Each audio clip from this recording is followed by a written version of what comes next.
पुरानी पेंशन को बहाल किया जाए, इसको लेकर आज देश की राजधानी दिल्ली के जंतर मंतर पर एक बड़ा प्रदर्शन किया जा रहा है, जहां पर देश के अलग अलग हिस्सों से आए हुए सरकारी कर्मचारी यहां पर इकट्ठा हुए हैं। आपको बता दें कि यह मांग कई सालों से लगातार उठाई जा रही है, लेकिन इस पर कुछ भी सरकार की तरफ से कार्रवाई नहीं की जा रही है, इनकी आवाज को नहीं सुना जा रहा है। यही वजह है कि आज जंतर मंतर पर बड़ी संख्या में सभी कर्मचारी अलग अलग डिपार्टमेंट, अलग अलग सरकारी महकमों के इकट्ठा हुए हैं। एक बार तस्वीरें हम यहाँ पर आपको दिखा देते हैं किस तरह से यहाँ पर कि पुरानी पेंशन बहाल की जाए, इसको लेकर सभी यहाँ पर इकट्ठा हुए हैं। आपको बता दें, चाहे महाराष्ट्र हो, उत्तर प्रदेश हो,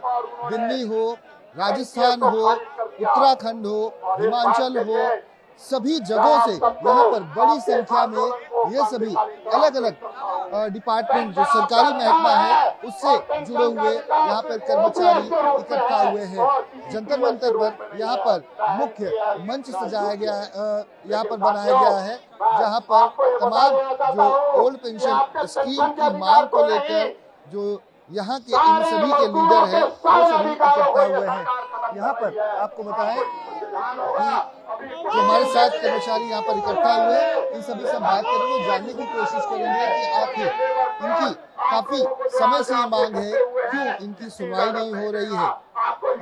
आपसे जानना चाहेंगे, यहाँ पर लगातार प्रदर्शन होते रहते हैं, आप लोगों की कई सालों से ये मांग है, उसके बावजूद नहीं सुनवाई हो रही है, क्या वजह मानते हैं आप और क्या कुछ मांगे हैं आपकी? आपका शुभ नाम, कहाँ से है? मेरा नाम मिथिलेश कुमार हुआ। सबसे पहले मैं अपने मीडिया बंधु को मैं धन्यवाद देता हूं कि जो आपने हमसे बात करने का चेष्टा किया। मैं कहना चाहता हूं, पूरे बिहार से, पूरे देश से हमारे यूनियन के कर्मचारी और पूरे कर्मचारी पूरे देश से हमको एकत्रित हुए हैं। बंधु जी के हाथों को मजबूत करने के लिए, हम लोग पुरानी पेंशन मांग करने के लिए हम लोग बिहार से यहाँ तक चल के आए हैं। हाजीपुर ईस्ट सेंट्रल रेलवे से होके आए हैं। हमारे मंडल मंत्री भी सामने में मौजूद हैं और मैं केंद्र सरकार से यही मांग करता हूँ कि आदरणीय श्री नरेंद्र मोदी जी अभी भी नजर को खोलिए और कानों को खोलिए। ये हमारी बुढ़ापा के पेंशन आपको देना होगा किसी भी हर हालत में। मैं आपसे मांग करता हूँ, क्योंकि मैं आपको कहना चाहता हूँ इस मंच के माध्यम से कि आपका एमएलए, आपका एमपी उसको एक बार जीतता है तो सब दिन के लिए पेंशन मिलता है, उसको जय बार जीतता है तय बार मिलता है। और हमारी रेल कर्मचारी 60 साल वर्क करता है लाइन पर चल के, उसको पेंशन नहीं मिलेगा किसी भी हर हाल में आपसे लेके रहेंगे। आपसे निवेदन करते हैं कि पेंशन दे। हम लोग का पेंशन बुढ़ापे की लाठी है, वही आवाज हम लोगों के साथ है। मैं बंधु जी को आवाज देने का काम किया है। बिहार में इतनी बड़ी बहुमत से जिताया, क्या लगता है कुछ फायदा होगा, सुनवाई होगी कि नहीं होगी? वहाँ पर भी तो बड़े बड़े वादे किए गए हैं। वादे किए हैं तो नरेंद्र मोदी जी को आंख खोले कम से कम और वादे पर खरा उतरे, और नहीं तो रेल चक्का हम लोग पूरे देश में जाम करेंगे। मैं रेल कर्मचारी बोल रहा हूँ, आप भी सुन लो इस चीज को, मैं बता रहा हूँ, चुनौती दे रहा हूँ आपको। मैम, आपका शुभ नाम, कहाँ से आई है? मैं रूपाली सिंह हूँ और हम NMOPS के बैनर तले जिला एटा उत्तर प्रदेश से आई हूँ। और हम लोग अपनी पुरानी पेंशन की बहाली के लिए यहाँ सब एकत्रित हुए हैं। हमारे सभी संगठन के पदाधिकारी, सभी संगी साथी, सभी सदस्यगण, बस मोदी जी और हमारी जो भी राज्य सरकार है उनसे बस एक ही गुजारिश है कि कृपया जो सरकारी कर्मचारी हैं जिन्होंने पूरी निष्ठा से आपकी सभी शर्तों के साथ में सेवा दी है, कृपया उनके बुढ़ापे की सुरक्षा आपकी जिम्मेदारी है और उनको एक सुरक्षित और एक स्वाभिमानपूर्ण जीवन देने के लिए हम आपसे आग्रह करते हैं, करबद्ध निवेदन करते हैं, कृपया इसको अनदेखा ना करें, अनसुना ना करें, अन्यथा स्थिति बहुत ही खराब हो सकती है। कल बहुत सारे बड़ी संख्या में शिक्षक यहाँ पर आए हुए थे। टेट का जो अनिवार्य किया है परीक्षा उसको लेकर, वहाँ यहाँ पर जो आए हुए थे उनसे बातचीत हो रही थी। कह रहे थे कि सांसद बन जाते हैं, विधायक बन जाते हैं, हम जज बना देते हैं। शिक्षक ऐसे होते हैं जो सड़कों पर थे। एक समय कल से पहले शिक्षक अपने बच्चों के बीच होते हैं, क्लासरूम में होते हैं, लेकिन सड़कों पर संघर्ष कर रहे हैं। यही शिक्षक जज बनाते हैं, IAS IPS बनाते हैं, नेता मंत्री बनाते हैं, और यही नेता मंत्री कई बार भ्रष्ट हो जाते हैं, जेल में जाते हैं करप्शन के मामले में, आपराधिक मामले में, लेकिन उनकी पेंशन चलती रहती है। तो शिक्षकों का सवाल था, आखिर हमें परीक्षा देने के लिए इतना जोर डाला जा रहा है टेट का। अब ओल्ड पेंशन स्कीम को लेकर भी है कि सांसद विधायक को मिल जाती है, जिंदगी भर ये चलता रहता है उनको पेंशन, लेकिन आप लोगों पर एक तरह का अधर लटका रहता है। आपका शुभ नाम कहाँ से है? मैं लखनऊ से राजीव तिवारी। रही बात आप पेंशन की और शिक्षकों की कर रहे हैं, तो मैं आपको एक चीज बता दूं, इस समय शिक्षक पढ़ा नहीं रहा है, शिक्षक BLO बना हुआ है। शिक्षा बंद हो चुकी है, हर शिक्षक BLO है सर। उनका काम है अत्याचार करना, हमारा काम है विरोध करना।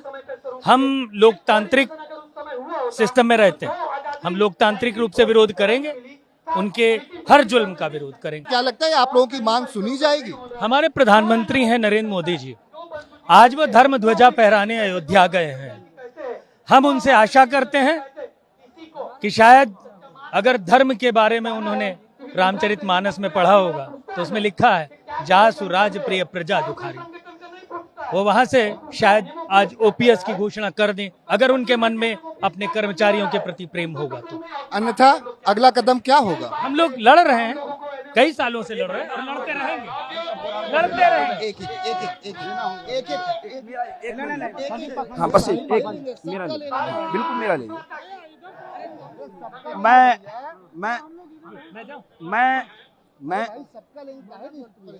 मैं डॉक्टर महेंद्र यादव, प्रदेश अध्यक्ष बेसिक शिक्षक एसोसिएशन उत्तर प्रदेश। ये दुर्भाग्य की बात है कि आज अध्यापक वर्ग सड़कों पर संघर्ष कर रहा है, धरना दे रहा है। ये हमारे देश के लिए बहुत बड़ा दुर्भाग्यपूर्ण है।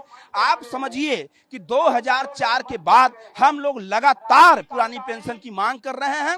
कोई एक प्रदेश नहीं, पूरे देश में लगातार मांग कर रहे हैं। अब तक कई प्रदेश में ये संगठन जो अटेवा के नाम से है, जो पुरानी पेंशन की लड़ाई लड़ रहा है, 2-3 प्रदेश में बहाल हो गया।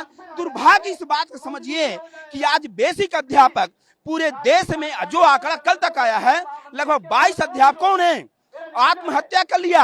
उनको BLO बनाया गया था, ऑनलाइन लगातार काम करवाया जा रहा है। सरकार को सिर्फ आंकड़ा चाहिए, आंकड़ा के अलावा कुछ नहीं चाहिए। पूरा जिसको हम चुन करके भेजते हैं विधायक सांसद मंत्री को संसद में अपनी बात रखने के लिए, वह सांसद मंत्री एक दिन शपथ लेता है और पुरानी पेंशन आजीवन लेता है, और 25 साल हम नौकरी करते हैं, 30 साल नौकरी करते हैं, लेकिन हमको पुरानी पेंशन नहीं दी जाती है। NPS दिया जाता है, UPS दिया जाता है, जबकि हम OPS की बात करते हैं, वो OPS नहीं दिया जाता है। आप समझिए कि यह हमारे देश की राजधानी है जंतर मंतर। हम चाहते हैं कि हमारी आवाज सरकार के कान तक जाए कि अध्यापक, कर्मचारी, अधिकारी पुरानी पेंशन अपने हक के लिए यहाँ लड़ाई लड़ रही है। सरकार को पुरानी पेंशन बहाल करनी चाहिए। धन्यवाद। हम लोग बिहार से, हाजीपुर से आए हैं। इस सेंट्रल रेलवे एम्प्लॉयज यूनियन के बैनर तले फ्रंट अगेंस्ट NPS इन रेलवे, सोनपुर से आए हैं हम लोग। रेल कर्मचारी बंधु, हम लोग बुढ़ापे की लाठी, पुरानी पेंशन के लिए हम लोग पूरी उम्मीद के साथ आज आए हैं कि हमारे केंद्र सरकार इस आवाज को सुनेगी और पुरानी पेंशन बहाल कराने का काम करेंगे। साथ ही जैसे हम लोगों ने 1 अक्टूबर 2023 को दिल्ली रामलीला मैदान में पूरी संख्या की तादाद में आए थे और केंद्र सरकार की गद्दी हिलाने का काम किए थे, उसी तरह से आज भी हम लोग यहाँ डट के आए हैं। हम आशा उम्मीद के साथ अपने केंद्रीय मंत्री माननीय मोदी जी से कहना चाहता हूँ कि जिस तरह से बिहार में इस बार आए हैं, उम्मीद के साथ इस बार केंद्र सरकार और राज्य कर्मचारियों को पुरानी पेंशन के बहाल करें एवं बुढ़ापे की लाठी का अपना सहारा दें। धन्यवाद। मैं मध्य प्रदेश से धार जिले के नर्मदा तट से कोटेश्वर से आया हूं और मोदी जी से निवेदन है कि वह अपनी जो राष्ट्रीय नीति के आधार पर जो देश को चलाने की बात कर रहे हैं वो देश को चला रहे हैं, उससे हम बहुत ही उनकी सराहना करते हैं। लेकिन उनके द्वारा जिस प्रकार से कर्मचारियों के हित में अहित में जो काम किया जा रहा है उसके ऊपर ध्यान आकर्षण करवाना चाहता हूं कि देश को चलाने के लिए कर्मचारी की आवश्यकता है। देश के सारे काम कर्मचारी करते हैं, उसके बाद भी कर्मचारियों के साथ इस प्रकार का दुर्व्यवहार किया जा रहा है।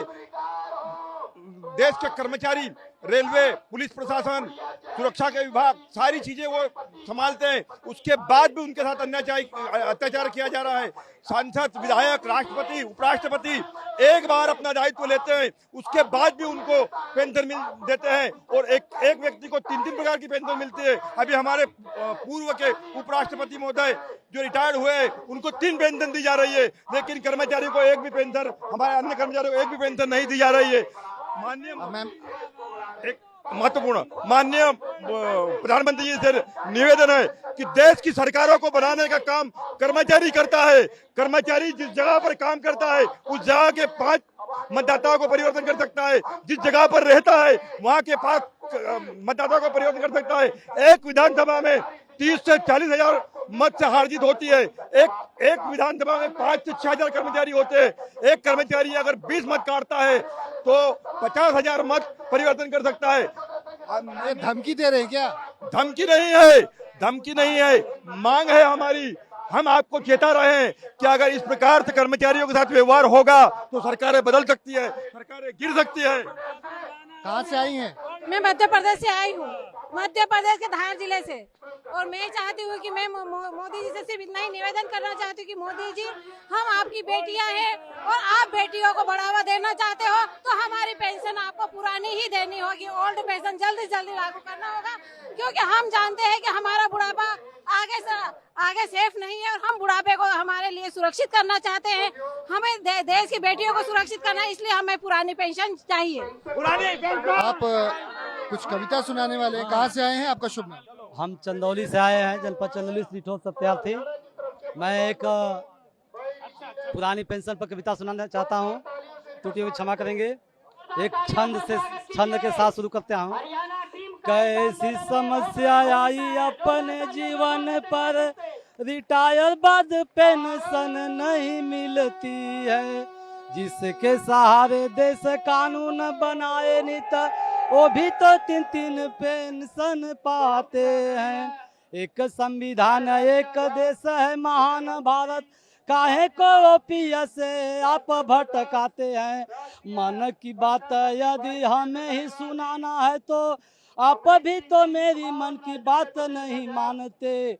हो गई है उम्र लाठी पकड़ने की साहब, एनपीएस छोड़ो ओपीएस क्यों नहीं दिलाते हैं। चलो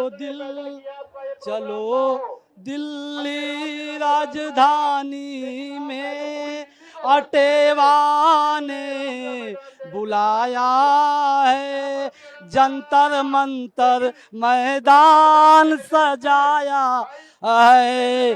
चलो दिल्ली राजधानी में अटेवा ने बुलाया है।